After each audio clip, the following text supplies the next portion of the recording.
Hi, I'm Tori, and I think I need to take a break from YouTube. And I wrote you a letter to try my best to explain why.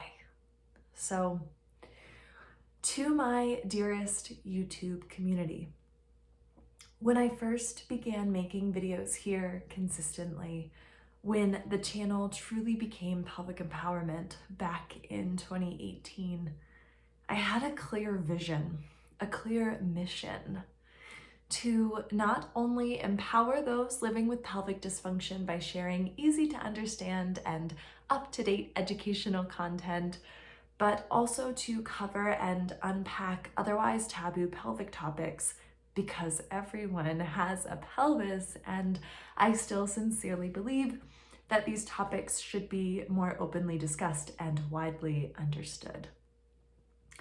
And I know it is not passion that breeds professional success, it is consistency and discipline. But pelvic empowerment originated in passion, if not always for the topics, at least in a genuine commitment to the mission. And so I had both clarity and passion. And while it may all be happenstance, it's hard not to feel as though that combination was reflected in my channel's growth, to the point where in the end of 2019, Keith and I decided to give it a real shot, to grant me a year to devote solely to the channel. And then I got hurt. February of 2020, the day before my 28th birthday, a month before this year-long commitment was set to begin, I got hurt. And I tried to keep up with pelvic empowerment to the best of my abilities as I recovered, but of course my priority became healing, surviving and healing. And now here I am 2 years later, able to work again, able to give of myself to others again, able to concentrate, able to access parts of myself that were out of reach for so long, which of course happens when your primary objective is to survive. But it almost feels as though someone picked me up and moved me to 2 years later on my life's timeline. As if I've simply arrived here, still the same person, of course, but also different than I was, as if I didn't live through it in real time, as if I can feel the changes but can't access the memories or something. And you must know that I am not ungrateful. As I've said before, my progress is not lost on me. I am so grateful for it. I'm just also confused. That clarity I had, it got foggy or muddied somewhere in that timeline, and that passion. It's not that pelvic health doesn't interest me anymore. It's that experiences like this one really shine a light on your life. The brevity of it all, what really matters.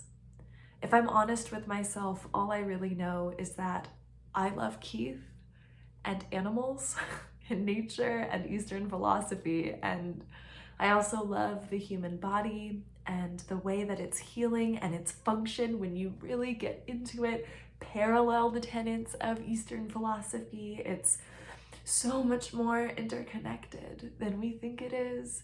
Empowering people to build an understanding of their physical being, to open up that line of communication with their body. It's so powerful in healing, in sexual exploration, in happiness. I also know that I've learned so much about nerve healing, about navigating the healthcare system as a patient and a provider, about the necessity of individualized care, about the importance, as frustrating as it may be, of assuming full acceptance of and responsibility for your body, about the body's ability to heal in general. I just feel like I have something, a novel idea or some understanding or template or something to give, and I'm not sure what exactly it is, but I can feel it, and it feels different than it did before I got hurt. This is not me saying that this is the end of pelvic empowerment. On the contrary, I am so excited about the female orgasm survey launching on Instagram.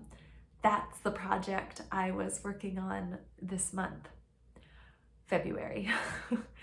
What began as me trying to demonstrate that most women and people with vulvas need clitoral stimulation to orgasm has turned into something so much more beautiful and meaningful and moving than I ever could have imagined. And it is one of my greatest honors to showcase these stories and fulfillments to write about them. Talk about clarity and passion.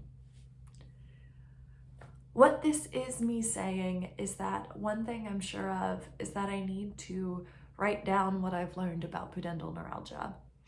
Not only because I believe my experience may be able to help others, but also because I need to process it, unwind it, move it around, investigate its nooks and crannies.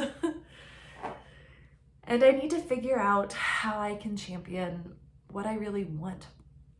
In an ideal world, that would be infinite time with Keith, but realistically, just some land where we can have some space and grow our own food and be surrounded by animals. So I'm going to take a break, an intentional break.